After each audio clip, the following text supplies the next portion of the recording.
समस्त मिथिलावासी के प्रणाम। हमरा तो सब चिंता है, हम छी विकास झा। आई एकटा बात हमरा नजर में आयल जे जीआई टैग का एकटा शब्द होइ छै। जीआई टैग यानी भौगोलिक संकेत, माने कोनो चीज के जेना शिमला मिर्च छै तो ओ छै अहाँ के शिमला कतऽ पड़ै छै, हिमाचल प्रदेश में, लेकिन वो शिमला में जेते शिमला मिर्च। दार्जिलिंग टी, दार्जिलिंग कतऽ छै, बंगाल में, लेकिन ओकर बंगाल टी नहीं, दार्जिलिंग टी छै। तहिना अपन सबके जे मखान है जे मिथिला में उपजै छै, बहुत दिन से सब गोटे के बुझल जे मिथिला में उपजै छै, लेकिन ओकर जे छै अहाँ के ई जीआई टैग बिहार मखाना के नाम से कयल जा रहल छै, जे कि बिल्कुल गलत छै और एकर हम विरोध करै छी और समस्त मिथिलावासी के एकर विरोध करबाक चाही।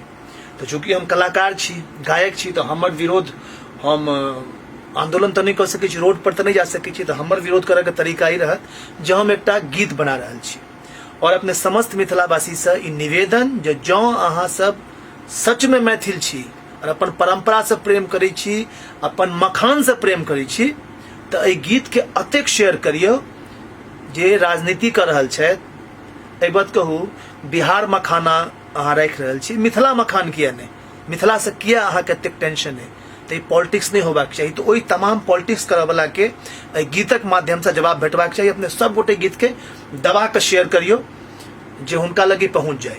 कोनो पार्टी पॉलिटिक्स से उठ कर, एहिमे कोनो पार्टी पॉलिटिक्स नहीं है, अपन मखान के सवाल छै, मिथिला मखानक सवाल छै।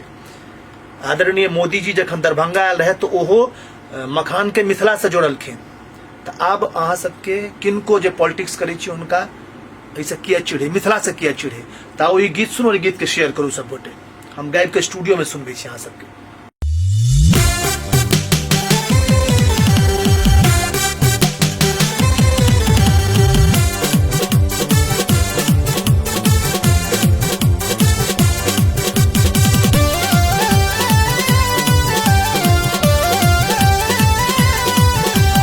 राजनीति ने करियो नेताजी, राजनीति ने करियो नेताजी, जानै छै दुनिया जहान यो। राजनीति ने करियो नेताजी, जानै छै दुनिया जहान यो। मिथिले में उपजै छै यो भैया, मिथिला के छै मखान यो। मिथिले में उपजै छै यो भैया, मिथिला के छै मखान यो।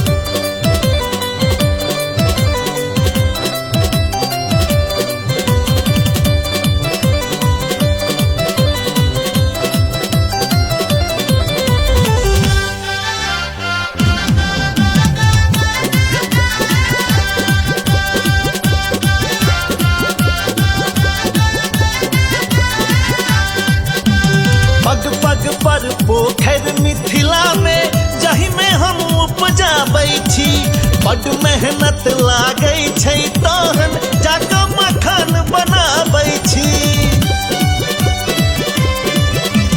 पग पग पर पोखर मिथिला में जही में हम उपजाबै छी, बड मेहनत लागै छै तहन जाके मखान बनाबै छी। मिथिला के मखान छै नामी, मिथिला के मखान छै नामी, जाहि पर हमरा गुमान यो। मिथिले में उपजै छै यो भैया, मिथिले के छै मखान यो। मिथिले में उपजै छै यो भैया, मिथिला के छै मखान यो।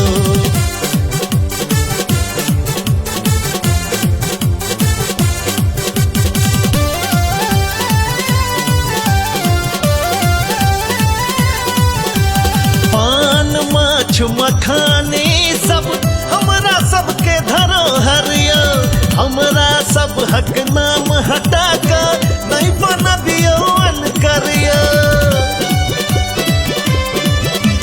पान माछ मखाने सब हमरा सबके धरोहर यो।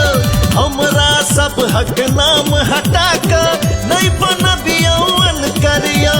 मिथिलावासी सहत ने सुन लिया, मिथिलावासी सहत ने सुन लिया, अब अपन अपमान यो।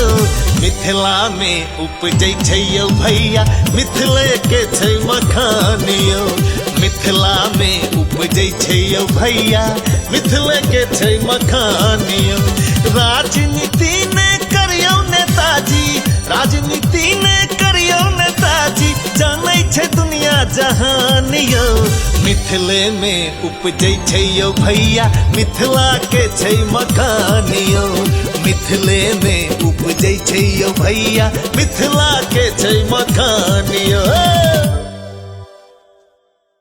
सब्सक्राइब करू विजय एंटरटेनमेंट चैनल के आ घंटी के निशान के जरूर दबाओ हमरा सबक वीडियो सबसे पहले देखबाक लेल।